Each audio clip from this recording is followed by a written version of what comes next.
Hello viewers, welcome back to my new video. I am Mohammad Mohammeduzzaman and today আমি আপনাদেরকে আজকে আরেকটি নতুন গ্রামাটিক্যাল পার্ট নিয়ে এনেছি। আজকে আমি আপনাদেরকে খুবই একটি কমন এবং খুবই ইম্পর্টেন্ট একটি ইংরেজি গ্রামার দেখাবো। সেটি আর কোনো কিছু নয়, সেটি হচ্ছে আর্টিকেল। আমরা কোনো না কোনোভাবে প্রত্যেকটি সেন্টেন্সের মধ্যে আর্টিকেল ব্যবহার করি। আর যে কোনো বাংলা বাক্যকে ইংরেজি সেন্টেন্সে ট্রান্সলেশন করতে আমাদের অবশ্যই আর্টিকেল ব্যবহার করতে হবে। তাই 6 to 10 শ্রেণীর ছাত্রছাত্রীদের জন্য এই আর্টিকেল গ্রামাটিক্যাল পার্টটি খুবই গুরুত্বপূর্ণ। আজকের এই পাঠে আমি আপনাদেরকে আর্টিকেল কাকে বলে, কত প্রকার ও কী সংজ্ঞাসহ এবং এর কয়টি নিয়ম দেব। তাই ভিডিওটি কোনো রকম স্কিপ না করে সুন্দরভাবে দেখতে থাকুন, যাতে আর্টিকেল সম্পর্কে একটি সংক্ষিপ্ত ধারণা আপনারা পেয়ে থাকেন। আর আপনারা যদি আমার এই অনয় প্রো লার্নিং চ্যানেলটিকে পছন্দ করে থাকেন তাহলে অবশ্যই লাইক, কমেন্ট, শেয়ার এবং সাবস্ক্রাইব করে পাশের বেল আইকনটি ক্লিক করে দিন এবং আমাকে সাবস্ক্রাইব করে দিন, যাতে পরবর্তী নোটিফিকেশন পেতে পারেন। তাহলে এখন আর বেশি কথা না বলে চলে যাওয়া যাক মূল আলোচনায়। সো ভিউয়ার্স, এখানে আর্টিকেলের সংজ্ঞাটি এসে পড়েছে। দেওয়া আছে যে আর্টিকেল পদাশ্রিত নির্দেশক বা প্রদর্শিত নির্দেশক, যে কোনো একটি হলেই হবে। আর্টিকেল যে ওয়ার্ড শব্দ কোনো ব্যক্তি বা বস্তুকে নির্দিষ্ট বা অনির্দিষ্ট করে বোঝায় তাদেরকে আর্টিকেল বলে। সংক্ষেপে এ, এন এবং দিকে আর্টিকেল বলে।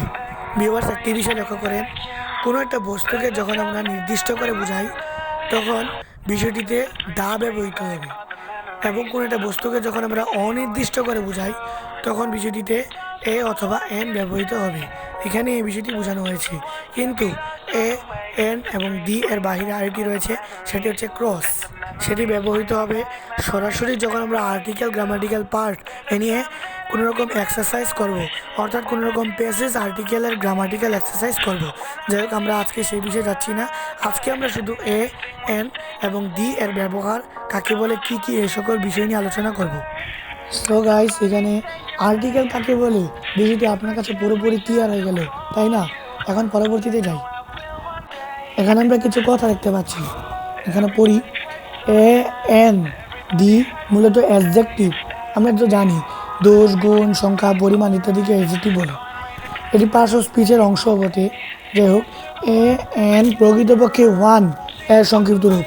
আমরা জানি ওয়ান হচ্ছে একটি, তাহলে এ, এন সিঙ্গুলারের ক্ষেত্রে ব্যবহৃত হবে এর সংক্ষিপ্ত রূপ, এবং ডি হয় দিস, দ্যাট, দোজ এগুলোর ক্ষেত্রে। অর্থাৎ ডি হচ্ছে দিস, দ্যাট, দিস, দোজ এর সংক্ষিপ্ত রূপ।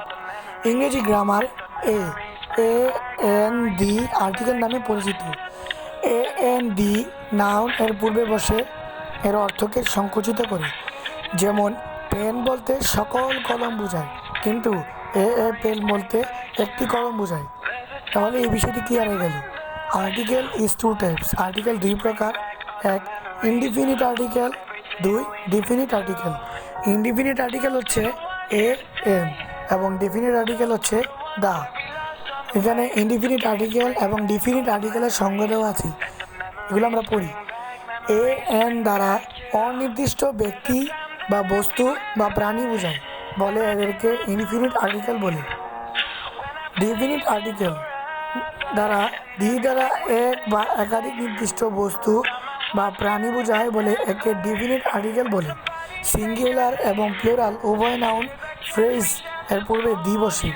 সো ভিউয়ার্স, তাহলে আর্টিকেল কাকে বলে এবং আর্টিকেল কত প্রকার ও কী, তাহলে এই বিষয়টি আমরা ভালোভাবে বুঝতে পারলাম এবং তা আমাদের কাছে ক্লিয়ার হয়ে গেল, তাই না? এখন আমি কিছু নিয়ম দিব। এই নিয়মগুলোর বাইরে আরও অনেকগুলো নিয়ম থাকবে, কিন্তু আপাতত এগুলো সুবিধার্থে আমি কিছু নিয়ম দিচ্ছি, এগুলো আপনার জন্য সহায়ক হবে। তাহলে এটা রিড আউট করা যাক।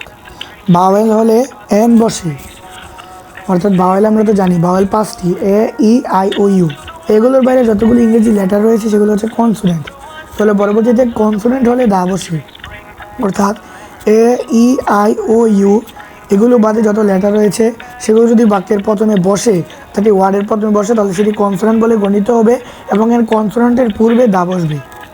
সিঙ্গুলার হলে এ অথবা এন বসে, যেহেতু সিঙ্গুলার মানে একের অধিক নয়, অর্থাৎ একটি, তাহলে আমরা যেহেতু জানলাম যে এ, এন এর সংক্ষিপ্ত রূপ হচ্ছে ওয়ান, তাহলে অবশ্যই সিঙ্গুলার হলে এ অথবা এন বসে। পরবর্তীতে নির্দিষ্ট করে কথা বললে দা বসে, এটা আমরা পড়লাম। আনকাউন্টেবল নাউন এর আগে এ, এন, দা বসে। মানুষ বা নারী জাতি বুঝালে দা বসে না। নদী, সাগর, পাহাড়, বন, দ্বীপপুঞ্জ, জাহাজের নামের পূর্বে দা বসে। এমফেসাইজ বা জোর করে কিছু বুঝালে এ বসে। 100, ডজন এর পূর্বে এ বসে। এখানে আমি যেগুলো বুঝিয়ে দিলাম, এরপরে যেগুলো আমি না বুঝিয়ে দিলাম, অর্থাৎ যেগুলো আমি সরাসরি বলে দিলাম, এগুলো ফ্রেজ, অর্থাৎ এগুলো আমরা সরাসরি মুখস্থ করে নিব, কারণ এগুলো আমাদের মুখস্থ করলে আমাদের বেশ সুবিধার্থে হবে। সো ভিউয়ার্স, আজকে আমরা কী জানলাম, আর্টিকেল কাকে বলে, আর্টিকেল কত প্রকার ও কী এবং এর কিছু নিয়ম। তাহলে আজকের জন্য এতটুকুই। ধন্যবাদ সকলকে। দেখা হচ্ছে আরেকটি নতুন ভিডিওতে।